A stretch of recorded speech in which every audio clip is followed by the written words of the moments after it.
So I had the growth hormone stimulation test, and I'm going to tell you what it was like. So I'm getting this testing because I've been having a lot of issues with hypoglycemia, high cholesterol, and a variety of other symptoms, which my doctor has associated with a possible malfunction in one of my organs, causing my IGF numbers to be abnormal. And so I had to get this testing. It was about 6 hours. I know that sounds insane, but it really wasn't as bad as I thought. I went in very nervous um, because I was concerned that with my body having EDS and MCAS, etc., I was concerned about how my body would react to the testing versus a typical person's body. But I was a little less worried because I knew that what they were going to be injecting me with were naturally occurring things in the human body, so they weren't giving me, some crazy medications. So you have to stop eating the night before starting at midnight. And that means no eating, drinking, taking medications, anything the night before the procedure. Then you get there and they hook you up to an IV. They draw an initial blood sample and they test your glucose, and then they send off the sample to the lab for further testing, in which they'll test your hormones, your IGF, whatever they're testing for. So they draw the initial blood test, and then they give you an anti-nausea medication, which I was also really nervous about because I've had serious allergic reactions in the past to anti-nausea medications. However, they assured me that this was going to be different, and it was. I didn't have any issues, so I was really, really relieved about that. But they gave me the anti-nausea medication and waited for that to kick in, and then they give you a an injection of glucagon, which is basically glucose, to see what your body does with it.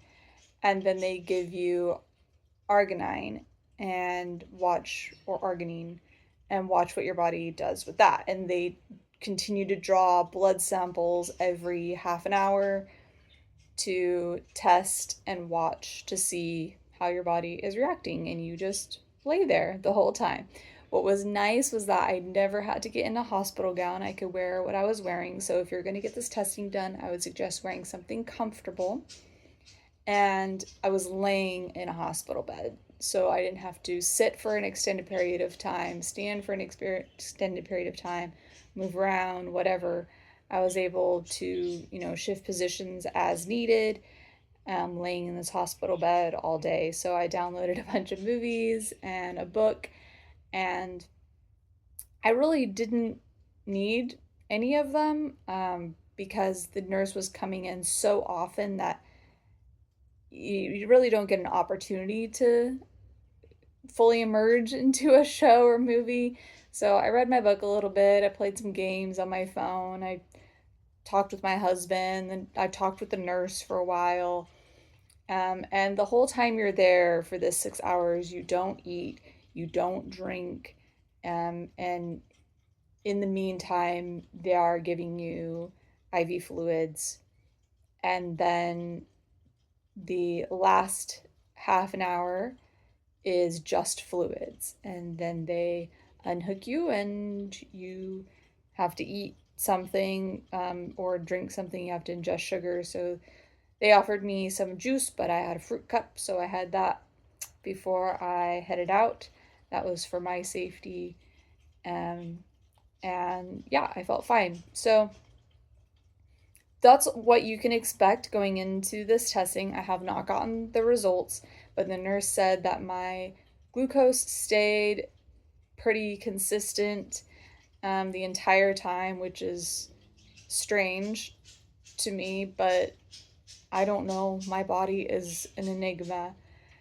So we'll see what the lab testing entails. I also have to get imaging done to see if there's any abnormal growths or tumors or anything with any of my organs, to make it very obvious where the problem is coming from, what internal organ is misbehaving, causing these issues.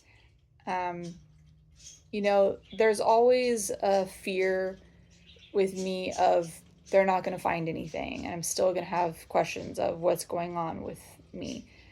But this time I feel really confident. I hope that that's not false hope. But I feel pretty confident because my doctor, thought outside the box and thought to do this testing, and the IGF numbers came back so abnormal, and she was like, "We've got it. We know there's a problem. It's very obvious there's a problem. Your blood work proves it. So now we just need to figure out what's causing the problem, where the problem is coming from." And that gives me some relief. It's like, oh my gosh, finally we have a direction to go in. And that's such a relief. It's such validation. So I'm looking forward to getting some answers. I don't know what those answers may be. It could be something serious. It could be a lifelong thing. It could be an easy fix. I don't know at this point. It's too early to tell, but I'll keep you guys updated, of course. And like I said, this video is really just to prepare anybody else who might be getting this testing for this testing. I was really nervous. I almost had 2 panic attacks before going in for this procedure, but they did allow me to take a Xanax, so that helped. And because of that, I was tired, and the anti-nausea medication can make you tired as well. As far as the injections, I did not feel any burning, tingling, any side effects, except after the glucagon, I did burp a lot. So I don't know if that was an acid thing, a nausea thing, I'm not quite sure. But other than that, I did not have any side effects. That doesn't mean that side effects aren't possible. There was another girl in the same area who had an allergic reaction and had to get emergency help. And I was just very, very sad. I just wanted to hug her. I felt so bad because I know how scary that is. I've been there multiple times and it's just terrifying, but I'm so glad that they were able to get her help very quickly. It was, really nice knowing that if something happens, you're already in the hospital. So because this is in the infusion center, and in my case that was inside the hospital. So I hope that this gives people some relief of knowing what you can expect during your testing, and that if I don't have any issues with it, then hopefully you don't either, because I am the issue. So yeah, if you guys have any questions, please post them in the comments and I will get around to answering them. And until next time, be well.